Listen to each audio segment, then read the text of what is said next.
po, bakit po sinisingle out ang administration na to? Pag tinignan nyo naman po yung past administrations, pag tinignan nyo, yung proseso, ganito yung nangyayari. Hindi lang sa administration na to. Again, it starts with the proposal. At yung proposal na yun, we only have to work with the budget that's given by DBM. And again, papasok naman po yung deliberations with the stakeholders, with the departments, sa kung ano yung mga kinakailangan ng various discussion here in the House, the discussion din po sa Senate, dapat po then na-discuss yun sa BICAM. The GAA was signed on December. It's already almost the end of Feb. Bakit ngayon lang din kino-question to? Di dapat po, especially during the BICAM, if talagang may irregularities, this should have been raised as early as the discussions. At bakit po ngayon kino-question to sa timing na malaking issue? Yung nakakatakot po dito is, sa bawat na lang po na ayuda ibibigay namin sa taong bayan na kasama po sa trabaho po ng public officials, public servants, bakit nire-relate dito sa People's Initiative? Bawal na po ba kaming magbigay ng tulong sa mga taong bayan at gagawin kaming masama sa pagbibigay ng nakakabuti naman po sa mga tao? Again, the DSWD, it's within their prerogative to also implement this, and wina-welcome po ng DSWD naman po to. Sinabi naman po ng secretary natin this morning. The question is, dahil na inamin ng ating mahal na senador na nagbawas siya ng pondo, I think ang tanong is, ilang milyong Pilipino ang naapektuhan dahil dun sa pondong nawala? Kasi base sa sinabi ni Congressman Abalos, matatapos naman pala yung listahan by 2023. So therefore, may target beneficiaries na dapat yon. Now, in so much that she said that she removed the funds and diverted it somewhere else, which I think wouldn't affect the fiscal space dahil may budget ceiling naman tayo, ang mas malaking tanong, ilang milyong Pilipino at ilang households ang naapektuhan dahil nailipat yung pera? 71 billion doon sa public work na puros foreign funded. Ito yung malalaking flagship project na kailangan ng bansa. Pati yung mga pensyon, yung mga retirement fund, kasama rin yung 10 billion ng military, tinanggal din sa budget. Paano naman ito? Pinabulaanan ni House Deputy Speaker David Suarez na mababawasan ang pensyon ng mga retiradong government worker at military personnel. Nanindigan ng isang kongresista. Dumaan sa tamang proseso ang lahat. It was a very grave act to be studied very carefully in my because paano po natin masasabi na hindi dumaan sa proseso kung kayo nga po ay nag-signify, you showed your Anong party list to? Kasi simula nyo pala, kinain na kayo ng sistema. Anong party list to? Anong party list to?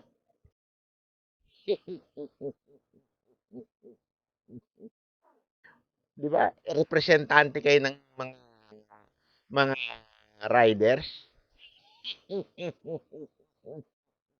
Tapos ngayon, ang pinakikialaman nyo yung mga lintik na tsa-tsa na yan, yung PI na.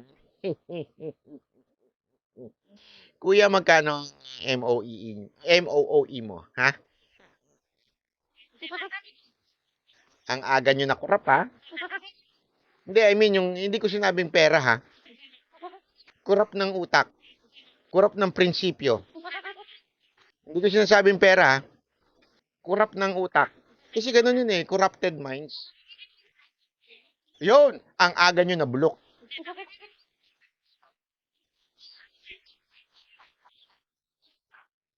O, tuloy natin. you showed your approval of the same by giving that speech. Sabi ni Senate Finance Committee Chair Sonny Angara, batid niya ang paglalagay ng Kamara ng programang AKAP sa budget. Nakalagay lang isa sa anti-poverty program. So similar. So nung nakita namin, similar siya sa AIX. Pero siguro binigyan lang ng pangalan, ibang pangalan para may branding yung house. Diba?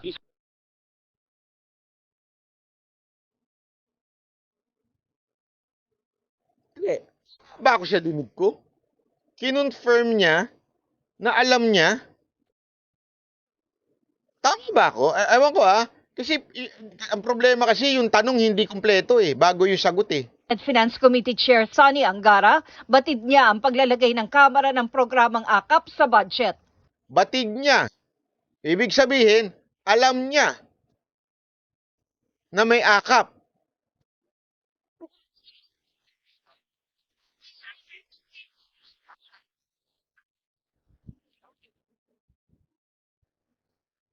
Parang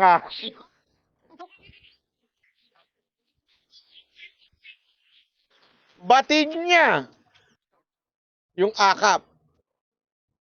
Sir, ibig sabihin, alam nyo na may insertion na naganap at hindi kayo nagsalita. Tapos ngayon, irereklamo nyo.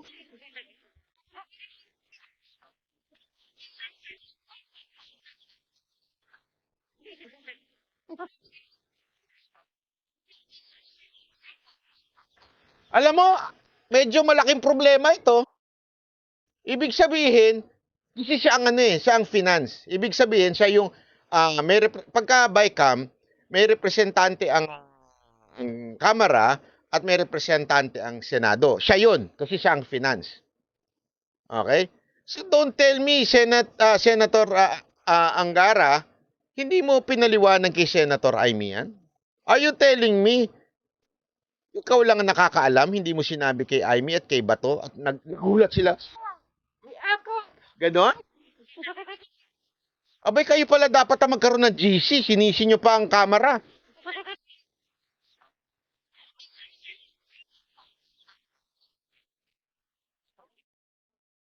Diba? Malaking problema ito.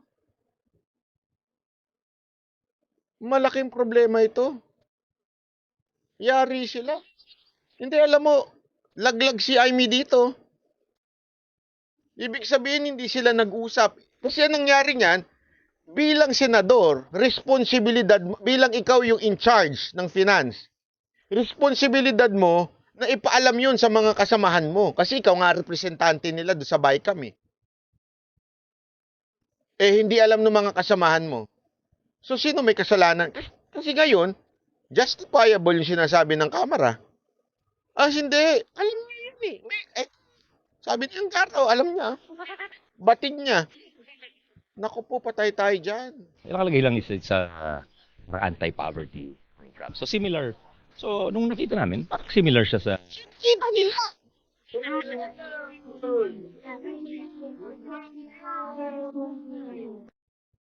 Naku po, patay tayo dyan.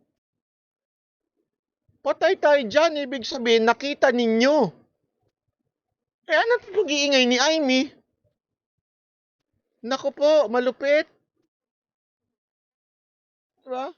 Sabi nito ni Mother Chill, namimili ka ng comment. Che! Yan, binasa ko na ha.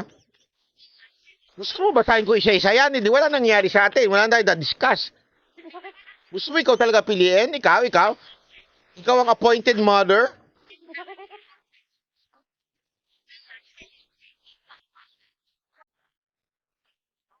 Ay, naku, patay tayo dyan. Ang labo pala. Hindi, alam mo, ano yan eh. Kahit ba naglag si dito, si Amy? AIX. Pero siguro binigyan lang ng pangalan, ibang pangalan para may branding yung house. Hindi sabay kami yun sa HGAB, yung tinatawag na HGAB. After NEP, submit ng NEP ang DBM, HGAB. Ipinunto naman ni House Committee Nako. Baka ikaw na ang ipalit. Na Senate President. Pwede. Para lahat himod-puwet na. Pagtakin mo, himod-puwet lahat ng congressman, tapos pati yung Senate President, himod-puwet na.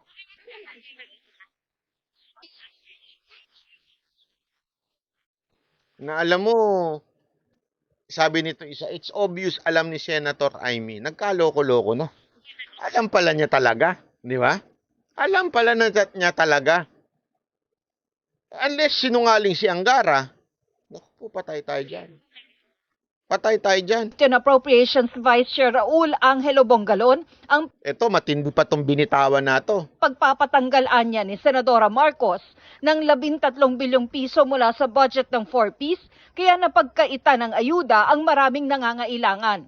Si Marcos nga raw dapat ang imbestigahan, lalo't simula pa noong 2021, nagre-realign na siya ng 4-piece budget kada taon. Naka po, nagre-realign na siya. Matindi yan. Matinding akusasyon yan. Oh, ibig sabihin, kung saan, yung 13 billion na sinasabi niya, yung sa 4-piece, ni-realign niya, inilipat niya sa iba. Bakit?